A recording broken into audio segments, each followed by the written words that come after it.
BlackUSA.news morning show. I'm your host, William Honolulu Jr. Join us as we explore the news and opinions that impact our community.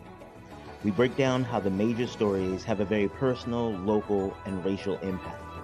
No topic is off limits, but even if the conversation gets rough, we're always going to keep it real.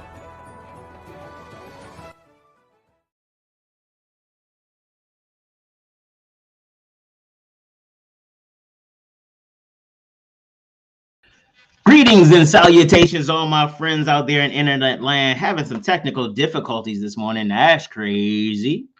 I am your host, William Honolulu Jr., and I am honored to be here today. Why?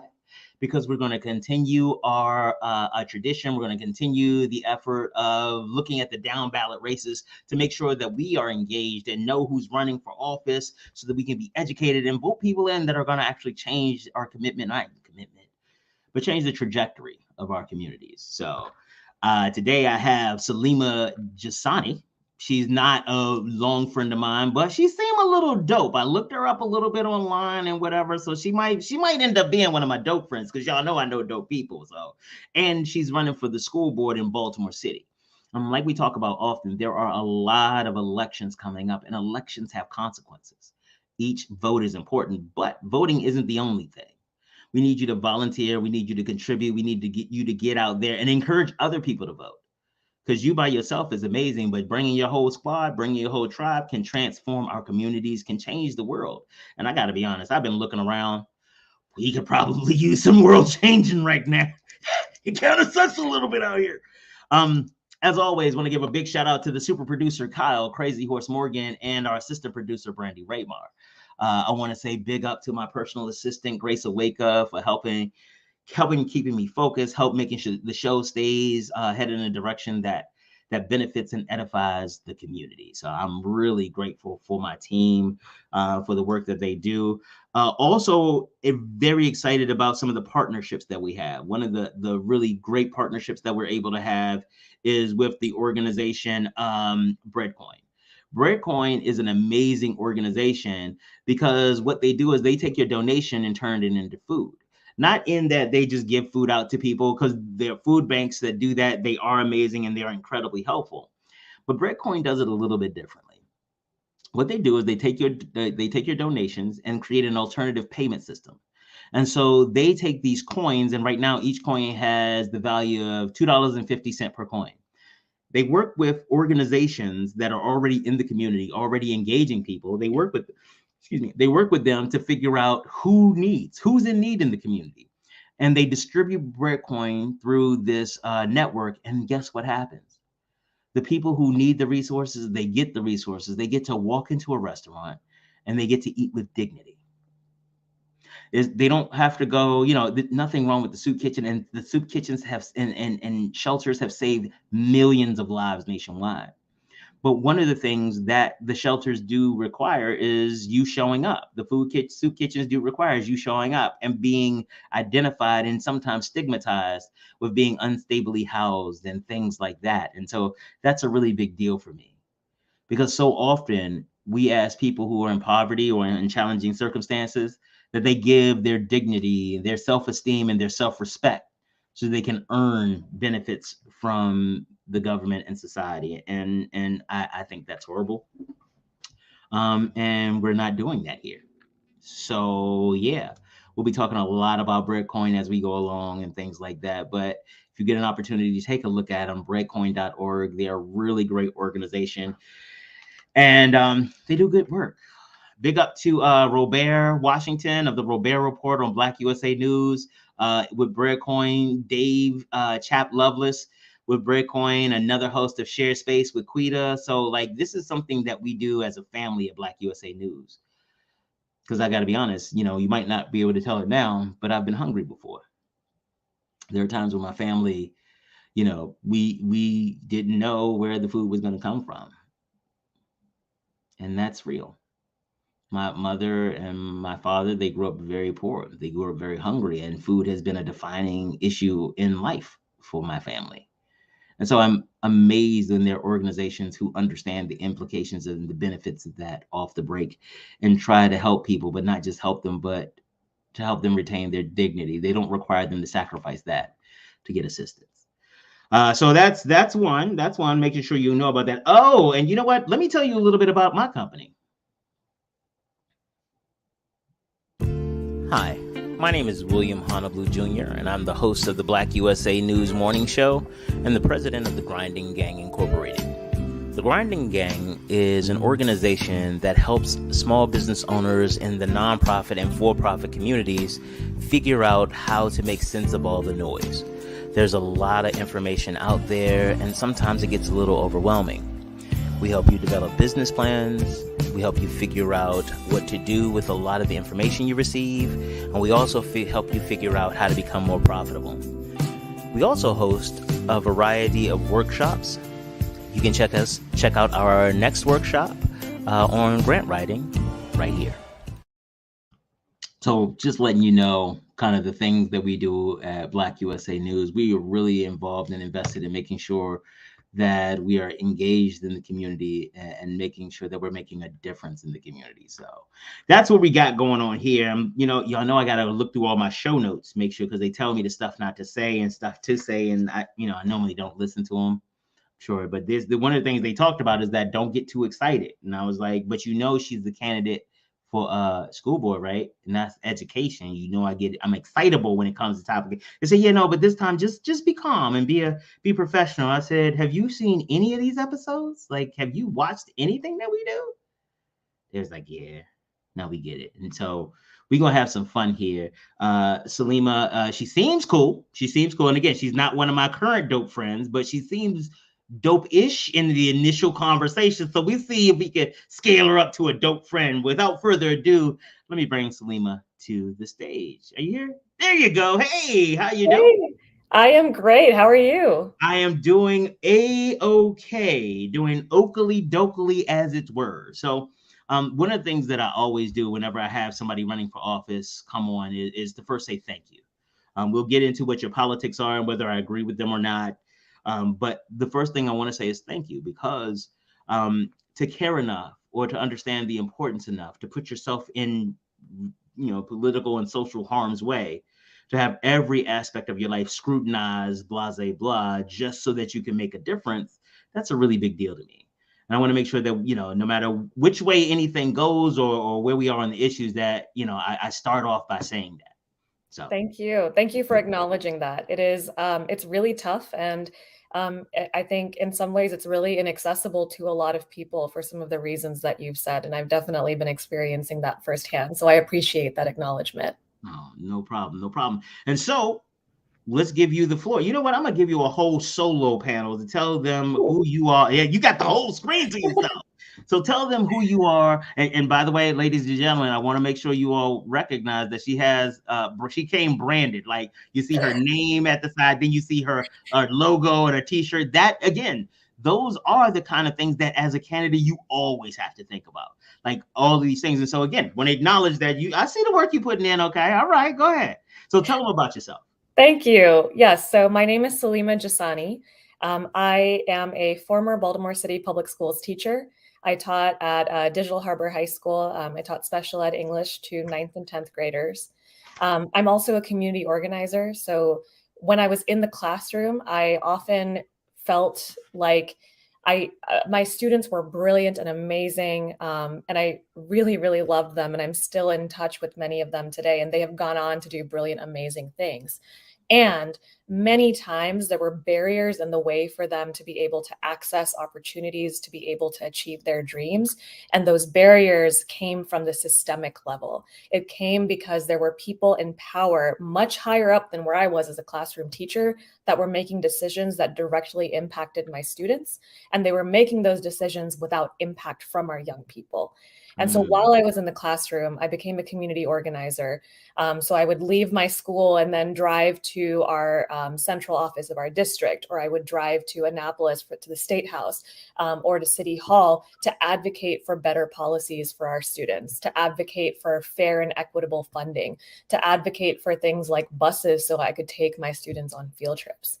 And I found that I got so much energy from that work because I could see from the small wins that we were having how much of an impact that actually had. And so I became really passionate about pursuing educational equity at the policy level.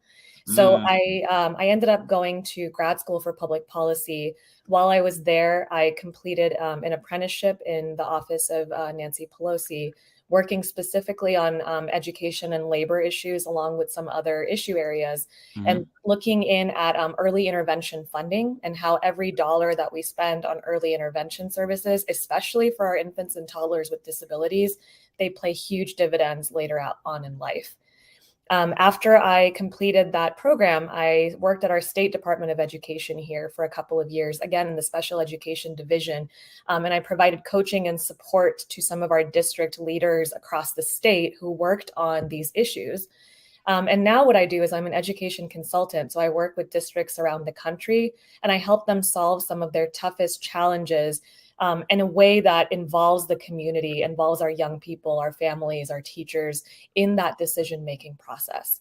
And so really the reason that I decided to run is because the work that I have been doing my whole life and the work that I now do for my living for in other districts, I want to be able to serve, to give that work for free to my city, to my students, so that my amazing, brilliant students can continue to access the best opportunities, no matter what school they go to, no matter if they have a disability, no matter what part of the city they live in, because they all deserve a chance to thrive. Okay, so I want to acknowledge, because this is my show and life is about me. I want to acknowledge how well I did. So you might have already helped me figure out how to make sure that, because I just put you on the main screen and muted myself, and I was like, oh, this is how you keep for, because I was saying stuff. I was like, absolutely, yeah, and it was like, oh, she can't hear me. This is so wonderful. It's like they should have wrote that as a note. Just cut your screen off and mute yourself, and that's that might have to be the rest of the show. But now I'm back, and it's gonna get different. Because the things you have said have been critical. Oh, so first, big up to Digital Harbor High School. Big up to them. All right, big up to Digital Harbor. I love it over there, and they have some incredible resources that really provide opportunities for students to see the CTE side. And for those of you who are not in education, career and technology education, career and technology and education, CTE. They have a lot of engagement with digital media and really helping students understand kind of the new landscape of marketing, advertising, and social engagement. So big up to them. So, and I think we do this often.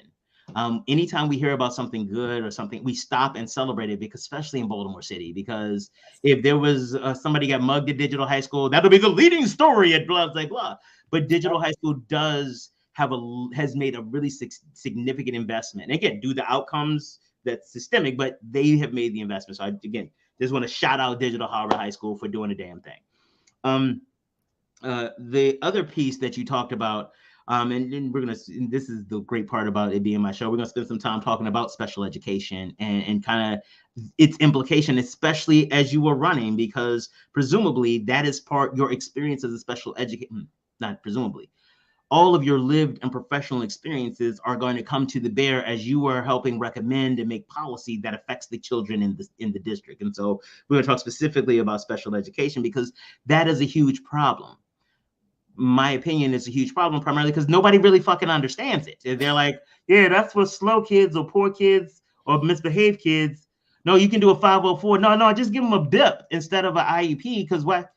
So you just want to just pour some alphabets in a box, in a bucket, and whichever ones come out, that's what they get. And that's what it feels a lot of time. Actually, I'm supposed to have a conversation with one of my clients this afternoon, because her son is in special education, and as he's matriculated through the system, part of the issue is that she's starting to see that he does not have the skills. He's getting older. He doesn't have some of the skills that he should have by this point. Yeah. And when she talked to them, they were like, oh, well, it's because of his learning this, but that's what the IEP is for, is to overcome that, right? Like, isn't that what we're supposed to be here for? It's like, it's not to identify what the limitation is and say, oh, well, here we are, we can't get past it. Oh, well, literally. Yeah, I'm gonna get more show notes because, okay, all right. So you know what? This might be helpful because this keeps me from going on a long rant. I'm gonna mute myself again and give you the main screen. No, I'm gonna share it with you because you're gonna see me. But this time, talk about how your experiences as a special educator will informs your campaign and will inform you if you are able to secure the seat. Yeah, thank you so much for asking that question. And I want to preface that I identify as a member of the disability community, and I also am very close to people who have multiple types of disabilities. I was co-raised by an aunt and uncle who are deaf. I also have many family members who have both,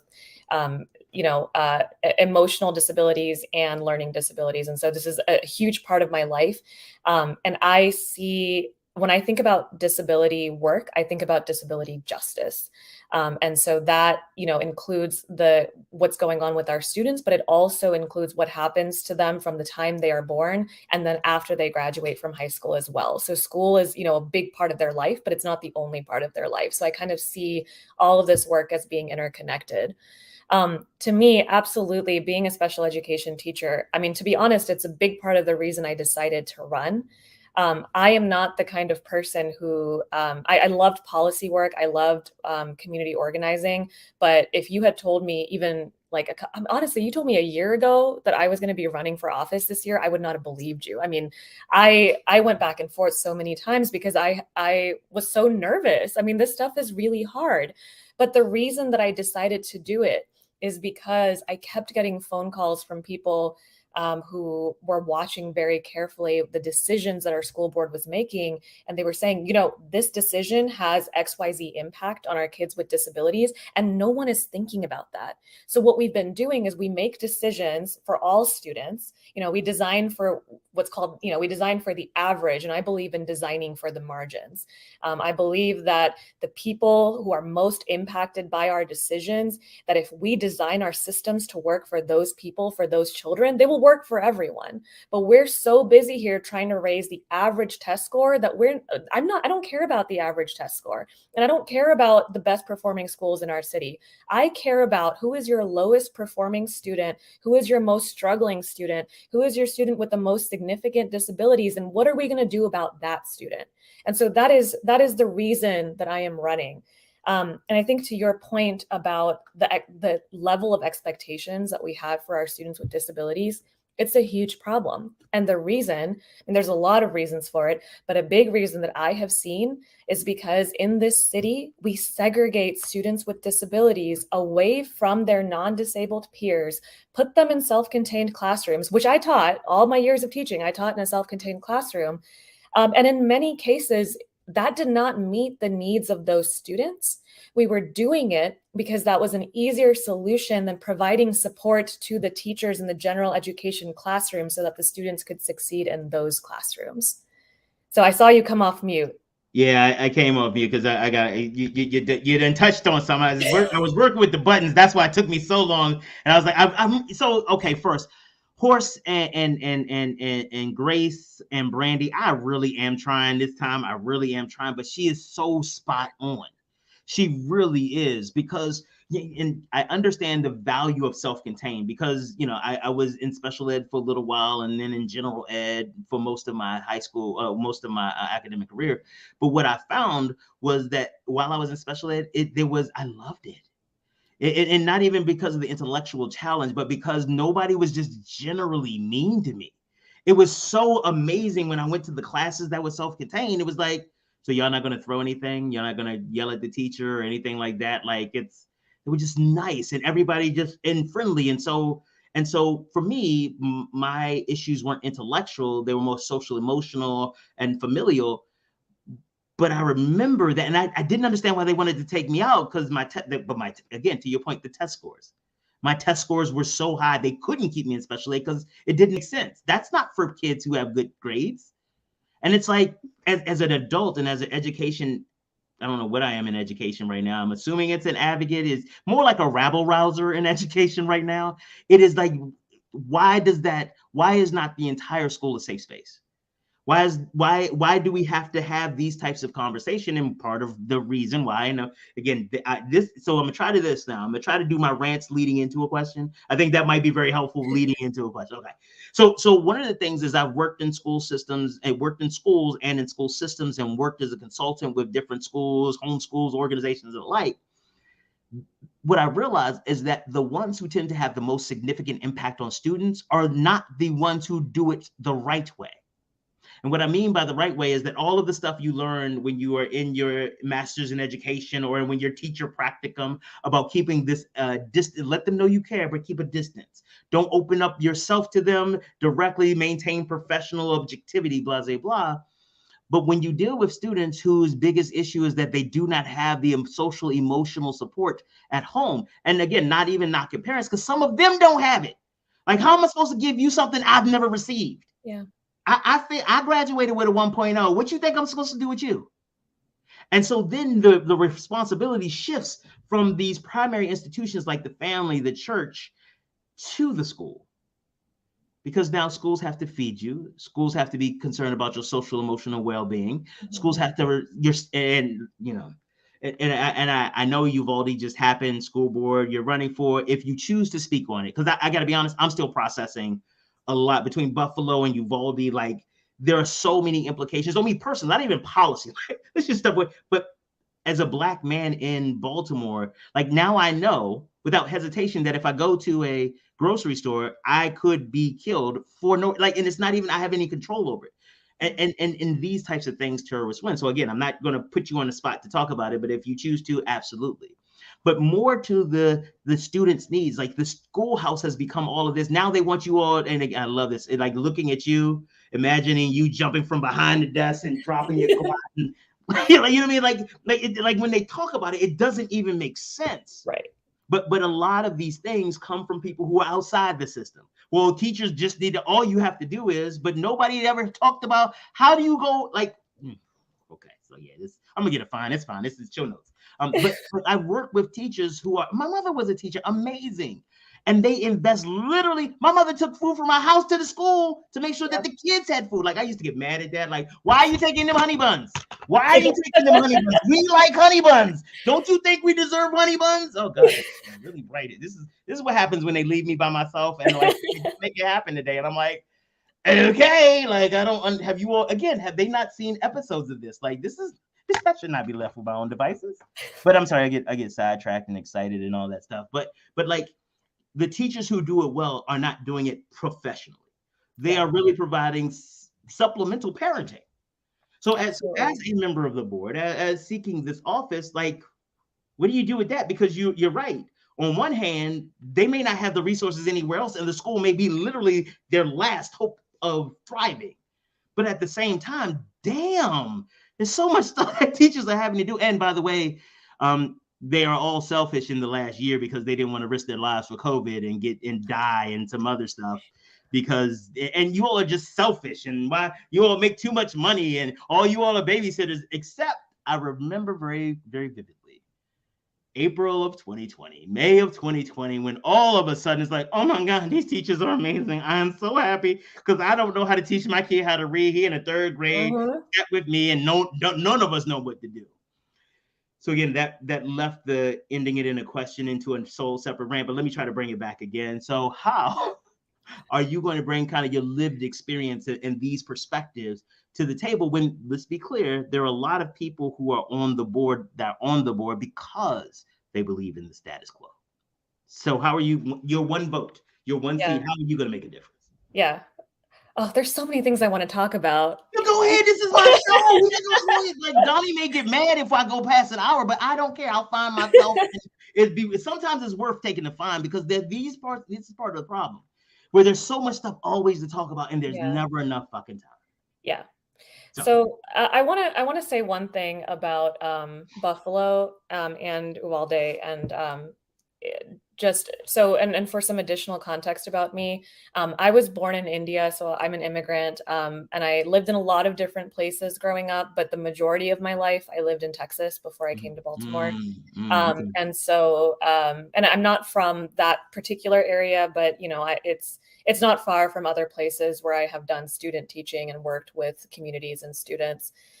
And currently, as an education consultant, I work with 2 districts that are really close to Buffalo, and the people that I work with there personally knew people who were impacted by this. So I do want to name those 2 things to say that, one, when it comes to the Buffalo shooting, I just want I think the thing that I want everyone to be able to talk about and to know is that this was specifically an anti-Black terrorist attack that was perpetuated by white supremacist thought that is taking a hold on large portions of this country. And I think it's really important for me as a non-Black person to name that. And I think that I have been trying to talk about it as much as I can, because I don't think the burden should be on the Black community to be speaking up about something, to educate others on something that has impacted, your community, unless that's something that you feel compelled to do for your own reasons. But we shouldn't be expecting you to educate the rest of us on that. So anytime that I can talk about that, I will. So one of the things, and again, whenever something good happens, I have to stop whatever fuck we're doing and shout it out. I appreciate that. And again, as a Black man who, when I tell you I'm still struggling with this, like going outside and, neck on a little bit more neck on a swivel than it was before. I'm used to crime and stuff like that, but in ways it's like, okay, as long as I don't look like I have anything on me, I don't, nothing flashy, nothing that can be stolen, I'm pretty comfortable, because I've spent my entire life learning these mores and how to navigate through society. And what Buffalo told me is that it doesn't matter. Yeah. And so as somebody who's still struggling with that, I am grateful for a non-Black person to really step in and say, hey, it was fucked up. It was fucked up because of this, and we need to address that. So again, that's why I said, Tom, I felt necessary to say thank you for that. So go ahead, back to you talking about you, because okay. I'm gonna try to be more quiet again. Watch this. No, it's okay. It's okay. I mean, these are important conversations. You talked about like arming teachers, and I think the sort of the high level topic that I'm thinking about here is that we simultaneously have expectations of teachers that they're somehow supposed to be able to literally take a gun and protect all of their children. Look, I love my students more than anything else, but if you put a gun in my hand, things are not I'm way too uncoordinated. It's just not a good idea. I have a lot of talents, and handling a weapon, first of all, I mean, I don't think it should be that easy to get a hold of one, but please don't give one to me. Just don't. It's not going to end well. But we have those expectations. And yeah, at the same time, the rhetoric about teachers, it is awful. It is heartbreaking. Many of my best friends are teachers. I am one of two candidates that has been endorsed by the Baltimore Teachers Union for this race. And I think that a large part of the reason, and that was based on a vote by teachers, in our city. And I think that it is because first of all, I was one of them, but I understand our teachers are experiencing secondhand trauma on a daily basis. And I am extremely concerned about the impact that is going to have long-term on our teaching force. We are seeing more teachers leave the profession than ever before. And that is particularly true, by the way, for special education teachers, because that job has always been extremely difficult. And you throw in a global pandemic, and all of a sudden, I mean, I know so many teachers that are leaving. And a big part of the reason that we're leaving is because we as a society, don't treat them the way that they should. We don't compensate them the way that they should be compensated. We don't provide them with the support to do what needs to be done for our children. We expect them to, to do all of these things. Like you mentioned your mom bringing food to school. I did that. I used my paycheck to do pizza parties for my students. I brought gloves in the winter because they would come to school without gloves when it was, single digits. And every teacher I know has done that. I was not the exception, and I don't regret that. I'm so glad I did it because I love my children and I think of them as my children. Yes. And it is the responsibility of all of us, of the community, and of our elected officials to provide our schools with the proper resources so that we're not expecting teachers who are way underpaid for the jobs that they are doing to then spend their own money, time, energy on meeting these needs. So I do believe that schools can and should be community hubs where students and families can receive resources and supports that they need. I think that's very important. But I Mhm. think that we have to collectively, as a community, decide that we want our schools to be community hubs. And then we have to invest in our schools and in programming and in initiatives that allow for that to happen, where all of us, where we are the village that is raising the child. One of the challenges, and I say this again, I keep it, may not keep it 100, but I keep it 85. Because 15% they don't need to know about, 5% I forget myself. But one of the things is that there are people who are, and honestly, off the break, you seem like you could fit in one of them. People who are benefiting from the chaos that is in our educational system. And again, I will not put that on you, but I'm saying you look like one of them, because in your story, you talked about how you saw the gaps and you figured out how to fill them, and you moved to doing that. But there are a lot of people out there that didn't see the gaps for students. They saw the money going out of the districts and are like, hey, this place is screwed up, so I'll sell them textbooks that don't actually teach anything, or I'll send them professional development that nobody actually wants to go to and didn't develop a damn thing. But I'm doing it, I'm making money. And for a lot of those people, and this is where I hope that there's a distinction between you, for a lot of those people, if we were able to fix issues around children learning and education, not only would they not have a job tomorrow, they have no comparable skills to get a new, they would become the disabled population that needs skill remediation and stuff like that. And so again, there is an entrenched, and some of them don't even see it that way. They're like, well, I have a hammer, so every problem must be a nail. We need to put more money to it, or we need to put more time to it, or teachers just need to work harder, without ever doing any kind of analysis for the root cause. They keep saying these things, just spouting out list. And again, so I'm gonna give you, apparently I'm just gonna give you a list of stuff to do when you get in there.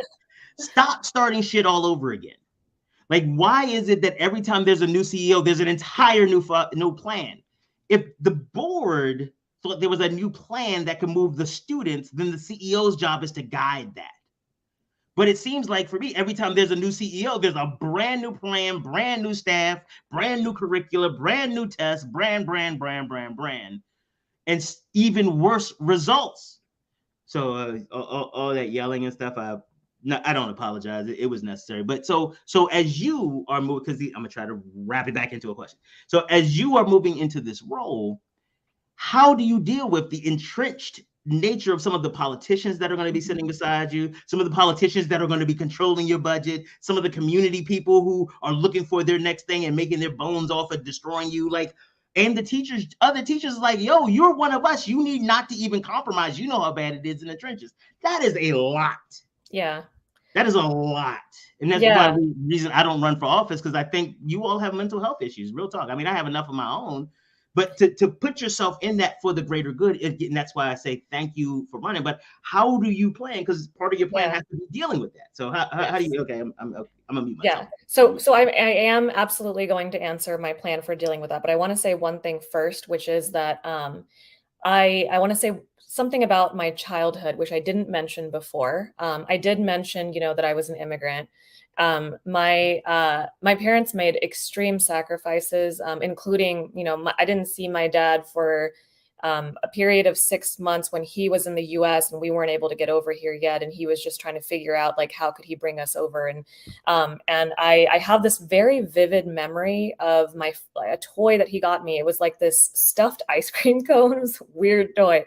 And I remember he gave that to me and he said, I worked for 1 month and I saved up every day.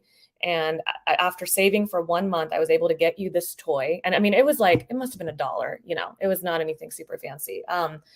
And I remember that because I think about, some of the experiences that I had were because there were people who had power who chose to use it for the benefit of children like myself. The first place I lived in the US was Washington State, and I went to a Head Start. And this was the first year that federally Head Start programs had enough funding that my parents could not afford to put me there, but they told my mom that if she volunteered a couple hours a week, then I could go for free. So that's what I did. So I had early childhood education because we decided as a society, because the elected official, who was actually Patty Murray from Washington, who's still serving us today, she fought for this program, and it actually made it so that I had an early childhood education. And the same thing happened again in Texas, where and I actually wrote an article about this that's out on the interwebs about how I used to play. My dad worked at the gas station, and I would play at the pumps. And this lady comes up one time and yells at him. She's like, "What are you doing? Like, she doesn't belong at the pumps. She should be in school." And she turned out to be the principal of our local pre-K and made him sign me up for school. Because my article was called "The Gas Pump is No Place for a Child to Play." So I wanted to put a couple of those things out there, because when I talk about me going out and buying gloves for kids who didn't have them, for me, I just see it as paying back what many adults did for me as a child. And at the same time, I'm so frustrated that I had to do that, because it should not be on individual people. It should be we should have policies in place that you talked about food insecurity at the beginning. We have housing insecurity. We have transit inequity. We have all of these issues that need to be resolved. And I just wanted to name that. But you asked, what is my plan in the face of all of these other interests, including people. I absolutely agree that there are people who will lose their jobs if we get this right. And you know what? I would love that. Oh, you're muted. See, this is what happens when I'm trying to be good. I can't even talk when it's time to talk. So that's a link to the article that you wrote, and I just wanted people to see that, to know it, because that's a long thing. So pause right now and look up the article. And I'm gonna try to put the link in the description later and stuff like that, so they can see, because that was a great story, not just campaigning story or whatever. That illustrates to me exactly what you said.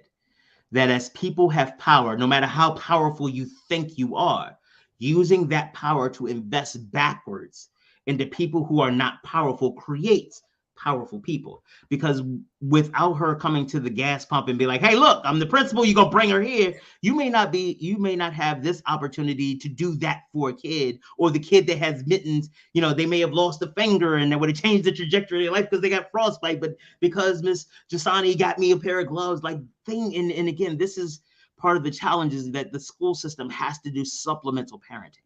Yeah. Because to your point, the resources are not there. As a society, we have decided that it is absolutely okay to look a family in their eye and say, "You don't have enough money. You don't deserve any place safe to live." We have become way too comfortable. You are in the wrong district. You have the wrong color. You are the wrong age. You go to the wrong school. So it's okay for your outcomes. And again, I applaud you for being like, "No, it's not. It's not. It's really fucking not. And we're not going to keep doing this." So again, I had to stop and say something, because I needed to. That's something I needed. Something I felt needed to be highlighted, because more of the real talk. This is my show. Less of this is about your campaign, and really about helping our audience understand some of these issues. And these aren't just policy issues. These are actually human issues. Yes. These aren't statistics. These aren't grades. These aren't pupil numbers. These are whole children. Yeah. Just children, not students, but they're children who happen to be going to school. And another piece, because I say this all the time whenever we talk about education, two things I say all the time that I got to do, because otherwise they're gonna be like, "What's wrong with him? Did he take his meds?" Because he didn't say the other thing. So one of them is the fact that we don't pay attention, and we act like it's not even a thing, that none kid ever got asked, did they want to go? Like, this entire system was set up for them. We send them to it 8 hours a day. I don't even like going to work, and that's why. Who got me worked up. I'm dropping everything. This is gonna be. I know the notes are coming. Oh my god, I know they're gonna be like, "Dog, like I might lose my show." But if they want to take it, they're gonna have to pry it from my cold dead mouth or whatever. But these are children. Like they don't. Why would they want to go to this place every day? And then we jump on them because they're not happy about it. They're not.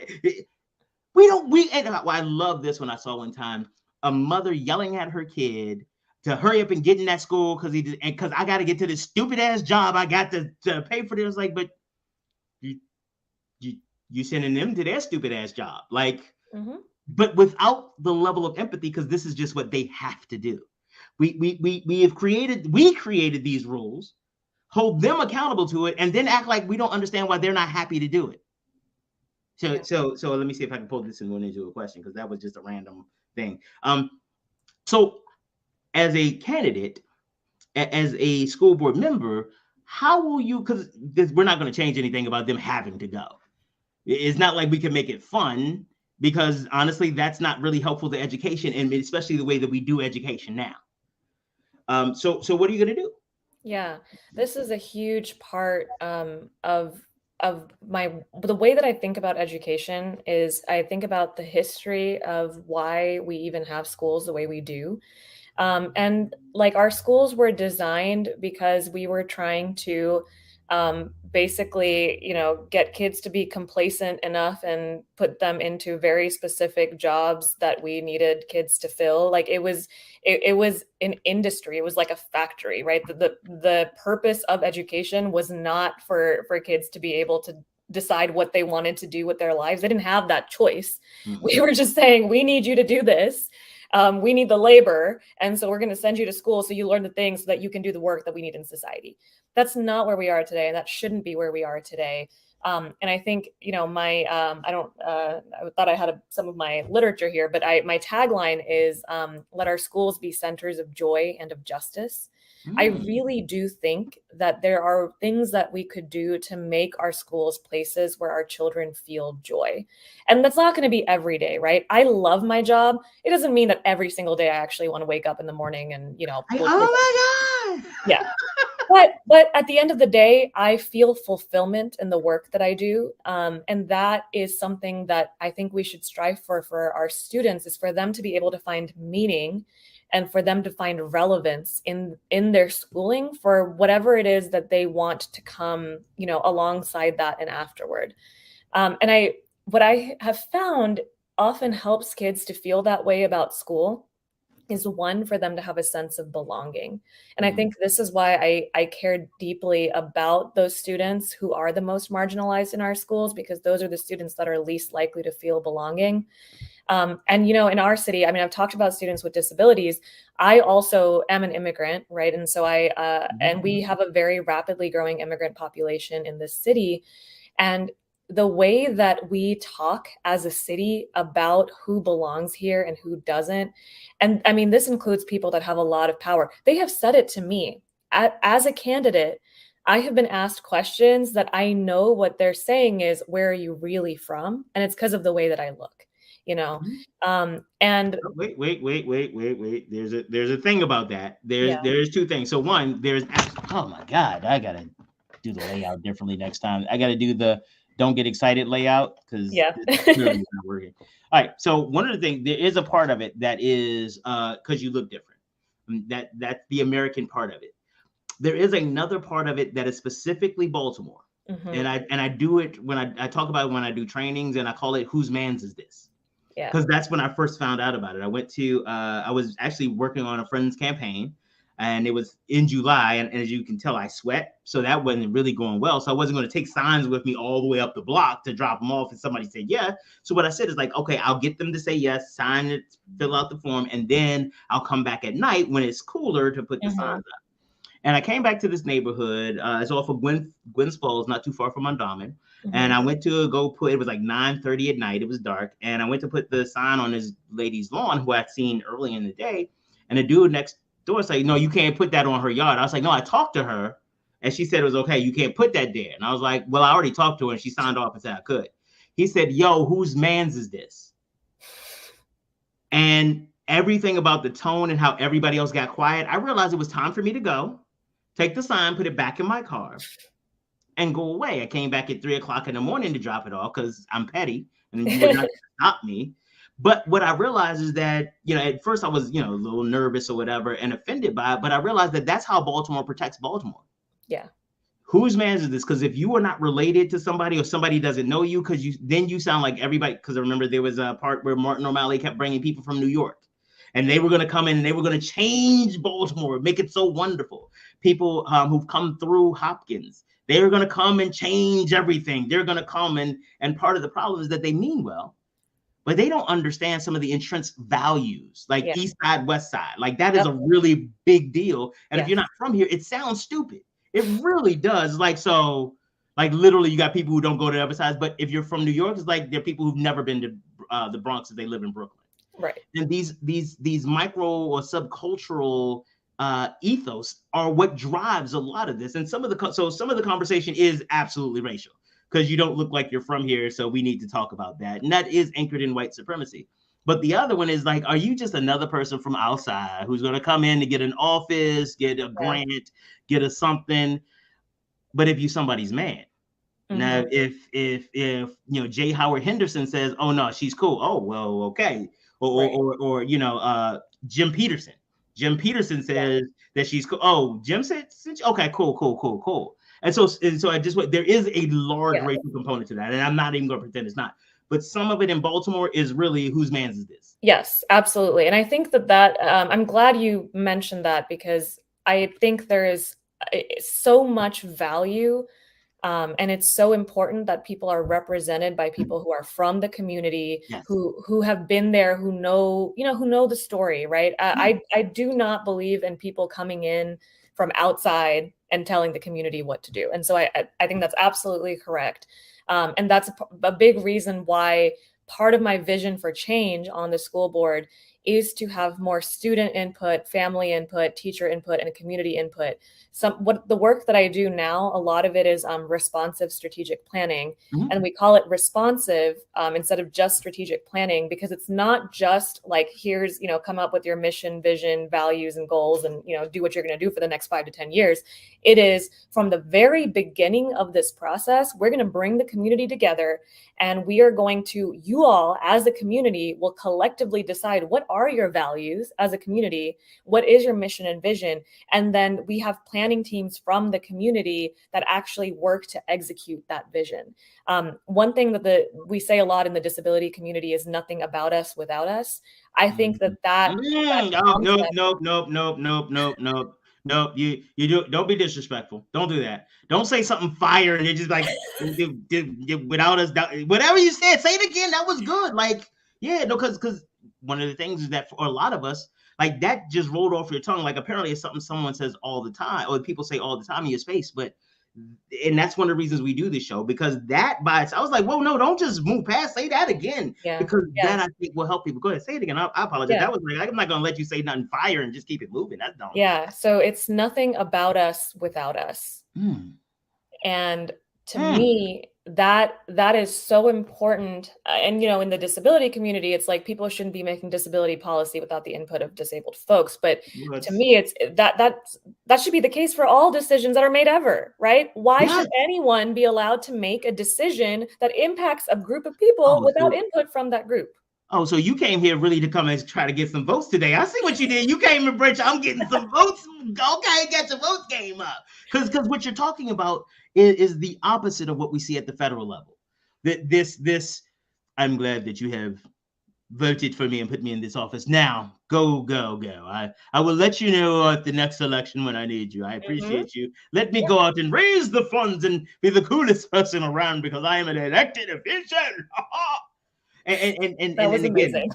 Again, that was amazing. That was great.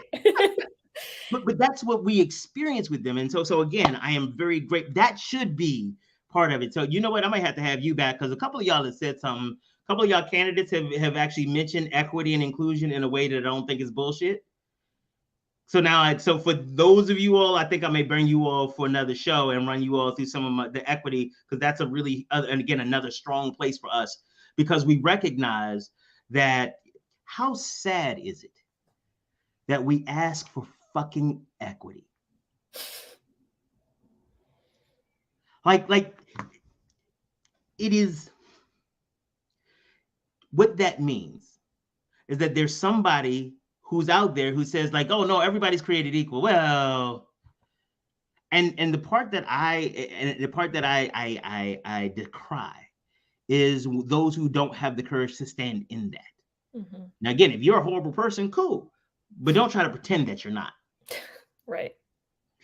Go tell them more about your philosophy, because you're getting me all excited and stuff. Yeah, and I would love to come back and talk to more candidates about this, but I think that decisions about our schools have been made for far too long without the input of the community. And you know who I think is the number one stakeholder in our schools is our students. And 2 days ago, our governor vetoed a bill that would have put more student representation on our school board. And that news broke, and then I went on a canvas, and one of the people who came out to canvas with me, his name is Ethan, and he's a Baltimore City student, and he had been planning. I hope I'm not giving away his plan here, but he was going to run for one of those seats. Actually, you know what? When we finish here, go ahead, do me a favor, get Ethan to contact him and have him, because you have the link and everything, right? Mm-hmm. I would love to talk, because again, a lot of times these conversations get lost in policy and news articles and not having an opportunity to humanize. This is a whole kid who is excited about an opportunity. Like, this is what we talk about. We talk about getting kids excited and wanting to be part of the process, and then we say, nah, we empower people to their own impotence. Like him, they got him in, they got him excited, they got him motivated, and now you can't do it. Okay, go ahead. Yeah, absolutely. And what does that do? That just, why the hell am I trying any of this? Nobody cares. Or I'm gonna have to be rough and tumble and fight dirty in order to get ahead. And that is exactly the lesson that Hogan has given this child. I'm sorry, I'm projecting a lot of that's the message I would have taken from it. Yeah, absolutely. And I think that has happened again and again and again with my students. And Ethan is not a student that I taught personally, but what he did that day is he came out and he canvassed with me, and he actually said, I am taking out my anger that this happened by channeling it into canvassing for you and for the other candidates that I know that if you are in power, you would not let this happen. And I mean, no. Again, you can't just keep doing that. You can't keep doing that. Like, tell that story again, because again, I need people to understand that we're not talking about policy. These are people. Like, and we talk about how bad kids in Baltimore are, none of them doing this, and they all shooting and killing, and their grades suck. But you have a kid, not only is he out here understanding the value of politics and getting involved in canvassing, not only is he following some of this esoteric nonsense about legislation and who signs what, he is planning to engage in that. And then when he is disappointed, he still finds a way to channel his negativity into something positive, and he believes it. Like, that is a whole ass story. That is an article. That is what we should be talking about, instead of talking about, because I bet you if I go on now, I could get an article real quick about a squeegee kid or a kid standing on the corner in Pennsylvania North. I would not even have to try hard to find one of those. But this kid, I want this to be a place where these types of stories get to be told. So yeah, absolutely. I will definitely connect you. And I think our students have so much hope despite the ways in which we have failed them again and again.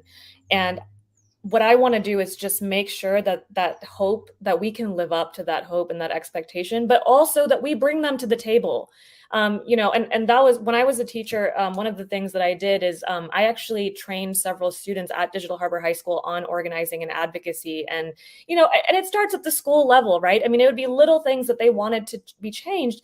And we would do things like power mapping, like, okay, who actually, like, you're over here yelling at, Miss Jasani for the fact that you have to wear uniforms. Let's talk about who decides whether or not you have to wear uniforms, and so I think that, we have all of these students who have all of these ideas and they want to be involved, and they know the change, right? Because it impacts them more than anyone else.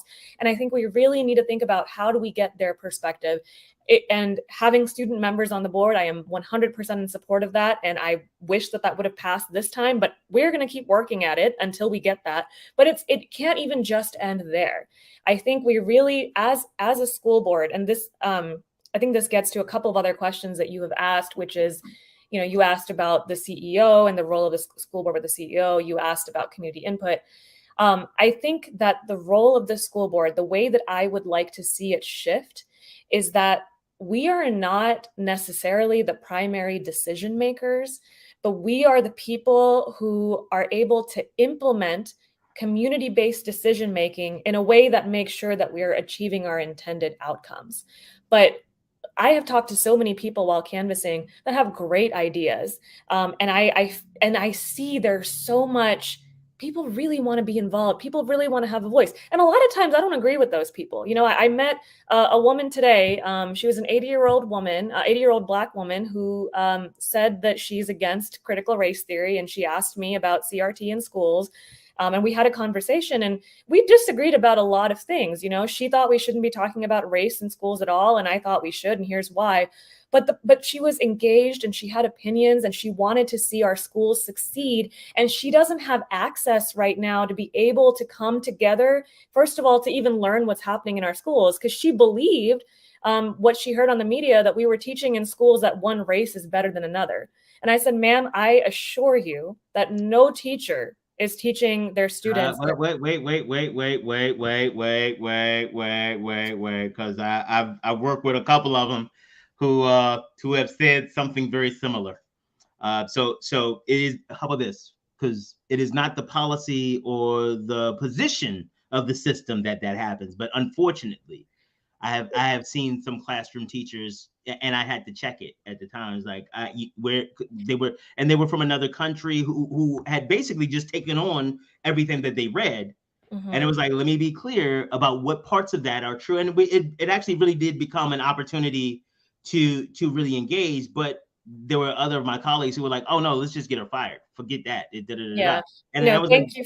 Yeah, that's a good point. And I let me rephrase that, because there are definitely, and one of my policy priorities is making sure that all of our teachers receive, anti-bias training, and that combined with follow-up coaching, and that we actually look at the impact of teacher bias on the system. So absolutely, teachers do have bias. Did you go ahead and say they need to have follow-up after a workshop? Did you say that? Yeah. Did you? Wait, because I've worked with Baltimore City Schools for a while, and professional developments tend to be one-offs. Oh, so, that is. So you talking about radical? You're not. Again, I see how you elected people do. You all wait till the end of the show and start talking about good stuff, trying to get. You're not slick. But you already got an invitation. You ain't even got to work that hard no more. You see what I'm saying? Don't do that. But no, actually, when I worked at the State Department of Education, a big part of the work that I did was looking at grants from districts and checking to see, if you say you're spending money on professional development, what is your plan to make sure that there's actually an impact? What does the follow-up coaching look like? What is your multi-year plan? Because you can't just have a one-off, Wait a minute. Did you say multi-year plan? Who is teaching you all these words in education? These are not education words. What are you talking about? Why are you bringing business language here? But thank you. And again, one of the reasons I am grateful for many of you all, even the ones I don't agree with, your policies that you bring, is that this type of conversation needs to happen. Yeah. People need to hear, because for some people it's like, well, wait a minute, we could do that? You know what? Why didn't we do that? And because they've been in the system for so long and it's always just been one-offs, they never even occurred to them that they can have follow-up. So, and that's why I wanted to stop it, because that's one of the things that people do. Oh yeah, no, you go to professional development. Oh wait, no. God, which one do we have to go to? Let's see, which one you going to? Oh, which one is the one with the lady who lets us out early? Oh, yeah, we're going to that one. We're going to that one. Wait, which is the one that takes attendance at the beginning? And like if you sign in, you could just, which is the one that's online this year? Okay, just. Yep. That's real. Sorry. I think I just outed some people's secrets and stuff like that. I mean, no, and that's real. And I think, I think that there are, I have noticed that city schools I've seen an improvement in their professional development for sure. And I think that this is already something, and I believe in calling out the good work that's happening too, and the positive change. But, I think there's room for improvement, and this is something that we can see. But I do want to, my point with bringing up this lady that I disagreed with, and I think you're correct. The real answer is that systemically in the curriculum, we are not teaching this. Right. But the point was that she doesn't know what we're teaching, right? Because she's not connected to schools. So she's hearing things on the radio or on the news or whatever. They're not true. and she doesn't have an avenue. So she's just sitting there feeling angry and frustrated and feeling like no one listens to their elders anymore. And she said to me, she's like, you young people, like, you think you have all these new ideas and you don't learn from experience. And I told her, well, first of all, my grandma's your age, and let me tell you, I would never, ever dare to suggest that I don't learn from her experience, Yeah, but absolutely. but the other thing is that I told her, you deserve to have a voice and to be able to come to a place where you meet other people and talk about this, and something happens from that. And I think one of our biggest problems right now is that the community feels unheard, because when decisions are made by the school board and by other entities with power that impact our schools, even when they say they're getting community input, the community doesn't feel heard. And I think there's a lot of things that we can do to make sure that we are not only hearing out the community, but we are providing ways for them to engage. And then we are giving them a voice in the decisions that are made that impact our children, because they are all of our future. So I'm gonna take a production note from Crazy Horse, and because one of the notes is like, when they say something, make sure that you all have an opportunity to tell them how they could connect with you and stuff like that. Blase blah. So I'm gonna give you an opportunity to get all that stuff together. It's not really an opportunity for you to do it. It's another opportunity for me to ramble for a couple minutes. But I need to get an excuse so that it seems like it's part and parcel of a good production show. There you go. So one of the things that you talked about earlier was kind of the mandatory attendance and how that started. And it sounded like you were making reference to the 18th to 19th, and 1800s to 1900s. But let me take you back a couple hundred years before that. And again, we talk about this often here. The first mandatory school attendance law was called the Old Deluder Satan Act in 1647 in Massachusetts. And it was put by the Protestant church because these little street urchins, they were not behaving the way that those in power wanted them to. And also, they weren't really good employees in the direction that, this agrarian, they weren't able to follow directions, weren't able to help mill stuff. And they were really rambunctious and doing what they wanted. No. So what they did is Massachusetts passed a law and said all of these students, all of these children have to go to a school so they can learn the Bible and learn how to pray appropriately and follow directions and become better employees. That has always been the purpose of our school system. Our school system has always been designed to ensure that those with resources continue to get more resources. And it's not that it has gotten worse, it has actually gotten better, because that is the aim. Those who have resources in our modern school system, they do amazingly well. I use my sons as an example. They went to Baltimore City Public Schools, and because we had resources, see, we were different. We were like, we could put them in private school or put them in public school and use those resources to give them an edge. But and what we ended up doing, and I talk about this often as well, one of the young ladies that my oldest went to, because we found out about, and you may know the program, now I'm so embarrassed because I can't remember. My kids were in Ingenuity Project, the Ingenuity Project. Yeah. So we had found out about the Ingenuity Project, and there was another young lady who had a daughter in the same daycare that we were in. And because we found out about it through our network, we told her about it. She got her daughter in, and her daughter had been kind of through the Ingenuity Project with my oldest son, her entire her entire academic career. But the reality is that lady had no idea about the Ingenuity program. She did not have a great academic background. She did not know. And had she not lucked up, talked to us that day, and her daughter would have been on a totally different trajectory. And so to your point about these resources being available, but they being available at happenstance, so you happen to get lucky to find somebody. I think that kind of goes through the nature of what our school system is designed to do. And I appreciate you talking about looking at it to do something different. So let me give you the whole screen now that I finished rambling, and tell people how they can get in contact with you and volunteer, contribute, and all that.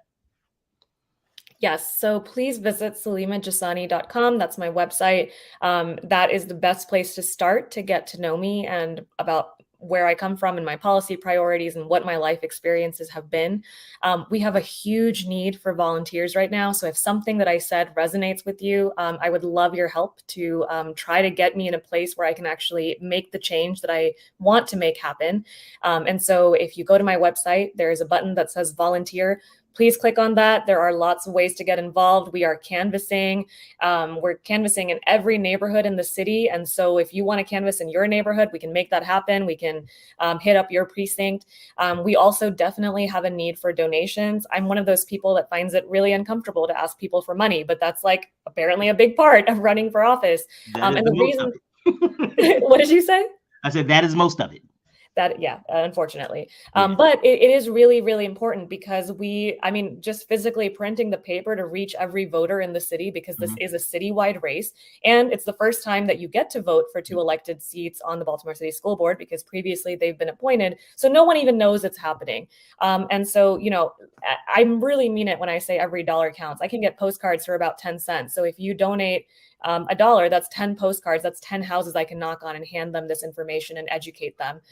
So please get involved. You can also follow me on social media. And as I said earlier, I am really, really invested in making community input and student input in particular a part of our decision-making process. So I would love to hear from you about what your ideas are. I would love to collaborate with you. And I would love to work together to build a school system where all of our students can thrive. You've been practicing that, haven't you? That was pretty smooth. I like that. That was pretty smooth. You did it. Like, I like that. And the reason I celebrate, because I've been on the other side with candidates, and I know what these interviews are like. It's like, especially the anxiety about it. It's like, well, wait a minute. If I say this, is he going to say that? Okay. Am I going to say the thing that turns me into a viral sensation? Not in a good way. So again, I am grateful for you for the effort, and not just for you, because initially it was just about your candidacy. I am grateful to you for all of the other things that you are doing, that you've been able to share with us about your experience and what you've done to help transition and transform things. So again, we try to celebrate good work, because there's so many opportunities for us to talk about shit that ain't working. So thank you very much. And a couple things I need you to commit to. Okay. And I don't think this is going to be difficult, but I got to say it. So one, having input sessions for community members at times that make sense. Just because the school system is closed on Saturday does not mean that all the business needs to stop, because for some of us, Saturdays are the only days we get to do parental stuff. So that, and in the evening, and remote and virtual stuff. Okay. You good? At different times and in your communities. I am not going to ask you all to come out to North Ave, no matter where you live, we should be coming to you. So yes. You will stop talking like that. I told you could come back already. You didn't have to do that. Now I got it. Oh, I got you. Sorry. Keep going. I messed up your flow. I feel like I should keep talking about some stuff now, because like that's a whole show by itself. Like that. I'll come back. I promise I'll come back. Yeah, they all say that. Okay, and we'll see if you don't. Because if you don't, I've got to be honest, I'm not going to vote for you, because that means you're bullshit. I can't even trust you to come back to my show. So okay, all right, I feel better now. I was a podcast host, so I get it. I've been on your side too. So Thank you.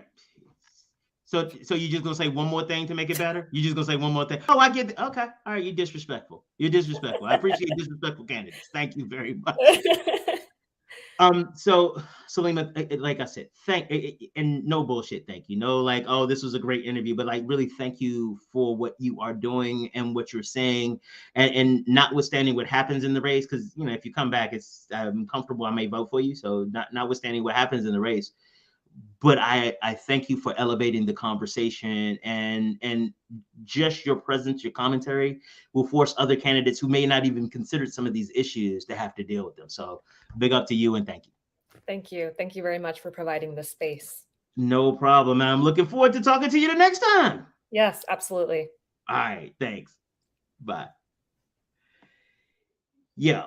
So like I told you, she wasn't one of my dope friends from the beginning, but I think she's pretty dope. She gonna get like maybe dope associate real quick, because you can't just let people in and be friends really nilly. That's I did that before. It did not work out well, so I'm trying to be more judicious. And my therapist says that's like trauma bonding and some other things. But I'm on my meds today, so it's okay. But by and large, really appreciate everything she said, and that's one of the reasons we do this. These people on these down ballot race, she's not running for governor or state senator or president of this, that, or the third, but she will have more impact on what happens to your children in the classroom than any of those people. So it's really important that you understand how these down ballot races work, and that you understand the power that you have to get to know and be educated and vote for the ones that will make sense for you, that will help bring the policies and give you the fucking voice. I am tired of these people sitting there telling me what I should feel about stuff. Okay, all right. Yeah, that's gonna be a show note. That's actually might need to be a whole. You know what? I realized that I'm gonna do a show called Show Notes. Like all the stuff they keep telling me not to do, I'm gonna do all. I probably shouldn't have said that in front of them because they okay. Psych. I was just kidding. Why would I do anything to make your lives more difficult and blah blah blah blah blah blah blah? Because it's important and it's my show. Ha ha. All right, ladies and gentlemen, boys and girls, children of all ages, I have had a wonderful time. I got me a new dope associate in Salimah Jasani. Go ahead and check her out, and we will be black tomorrow.